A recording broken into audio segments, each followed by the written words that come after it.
right. Welcome to the C2 Aquarium. I'm here with Georges St-Pierre, Justin Kingsley. Thanks for being here, man. Thank you for having me.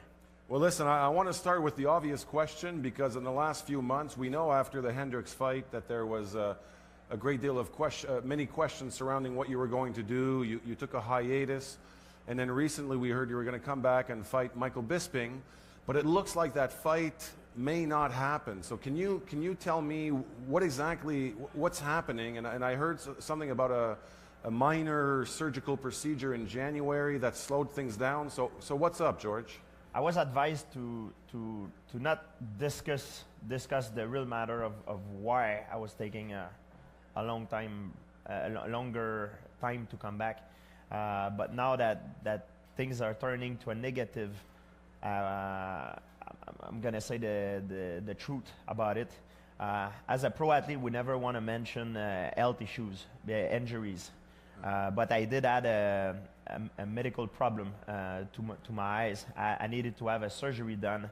And it's the kind of thing that takes 6 to 8 months, right? It takes a longer time. UFC was aware of it, was aware that I medically I couldn't fight the summer, but they still insist of doing the press conference with Michael and I, which my team and I were not very excited about it. We wanted to fight Michael, but we didn't want to make the announcement right away, but for business purpose, they wanted to push it to make the announcement. Then it turns out to a negative vibe to me because there were most people are thinking that I just don't want to fight in the summer because I have my agenda full. The real reason is medical reason. My doctor doesn't allow me to So your health is great right now. My health is great. It's a little thing. It needs time to heal, but I cannot start sparring before September. Okay. And if I cannot start sparring before September, that means the fight need to be anytime after October. Because your training camps are on average 7-8 weeks, right? Yes, but I always said that if I would come back, I needed to fight someone. It needed to be a fight that excite me. Fighting Michael Bisping was something that was really exciting me and was exciting him as well because I felt if I come back, I need a fight that could elevate me. And fight Michael Bisping, he was champion in a higher division.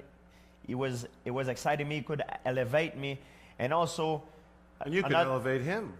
I could elevate him. Everybody want to fight me because they know if they fight me, they're gonna make sometimes twice as much money that fighting another guy because of the pay-per-view buy. Because I sell a lot of pay-per-view, and I know that if I'm fighting someone, also I would make him a big purse. A very rich person. And I have as much. I dislike Michael Bisping because of his attitude and his and the way he is towards me. He's very arrogant. I admire him as an athlete, and he's one of the athletes that pay his dues in the sport. He's one of the athletes that had the courage to stand against the doping problem in the sport, and he's one of the athletes probably who has the most fight in the octagon and has the most win. He beat my record. So, and he also has the title as a higher weight class than me. That's for this reason that I felt I was happy to give him the opportunity to have a purse because he never won $1 million in his career. During all that time, he never made that money. And I was happy to give him the opportunity to make $1 million, but even though I would give him a very bad beating. Yes, exactly. Well, I certainly hope so. But let me ask you, a lot of people ask me this question too. We've known each other for some time, and they go, this guy is quite possibly the greatest of all time. He's got all kinds of title defenses.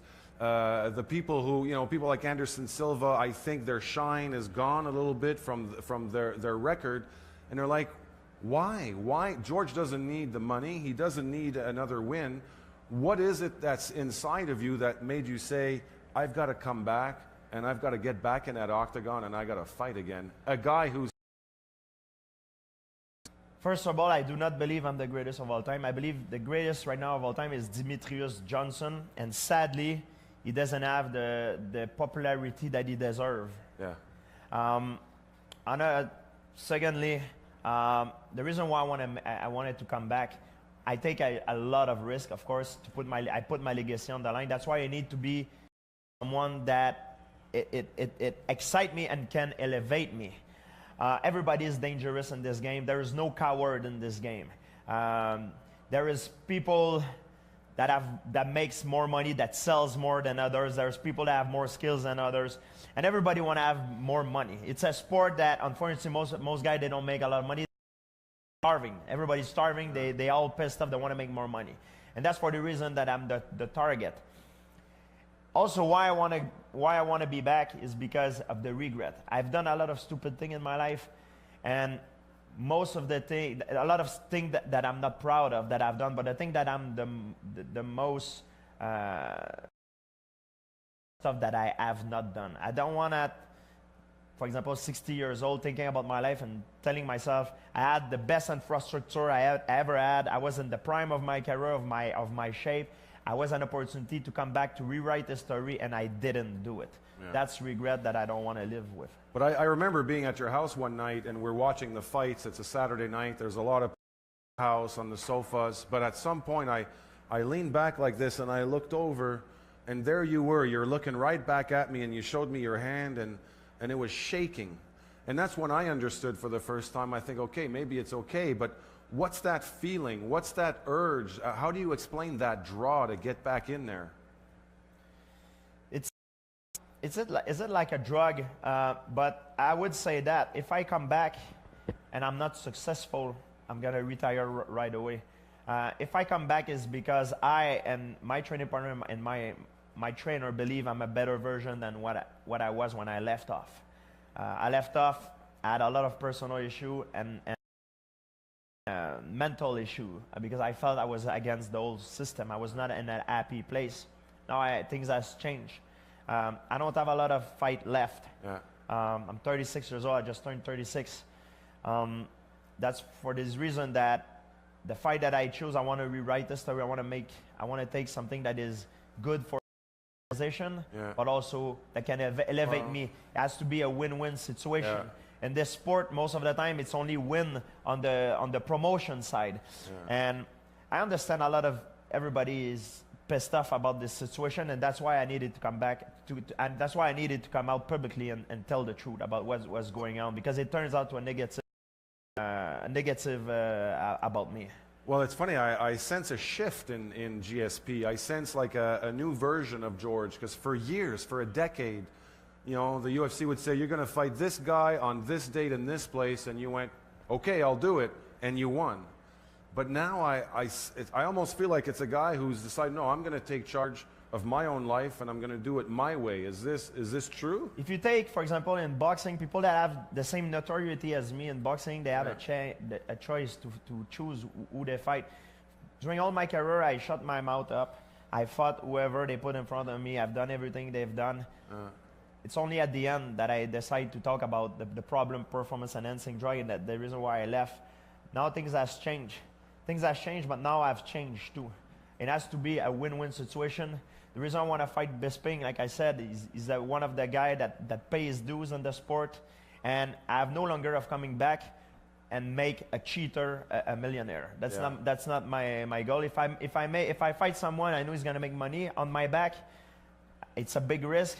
But at least I'm gonna fight a guy who's proper guy, who has an honor, who never cheat, who's a clean guy. Well, those are the martial arts values that we know and we assign to you. You said it to me many years ago. You said, yeah, I'm a mixed martial artist, but I'm a martial artist first, before UFC, before anything. And I find it interesting that recently you've gone back to your roots and you've been really focusing a great deal on karate. Is that right? Tell me a little bit about getting back into the dojo, and what is karate bringing to you in terms of how you're trying to reinvent yourself as a fighter? I know that if I come back the same as I left the sport, it's going to be very bad for me. So I need to come back in a better version. I need to be creative. In those 3 years and a half, it's not like I was sitting on the couch. I was reinventing myself, learning new tools. It's like when you go in war, you have new weapons. I do have a lot of new weapons now. I came back to the source. Karate was the sport that made me successful at first, and I went back to karate.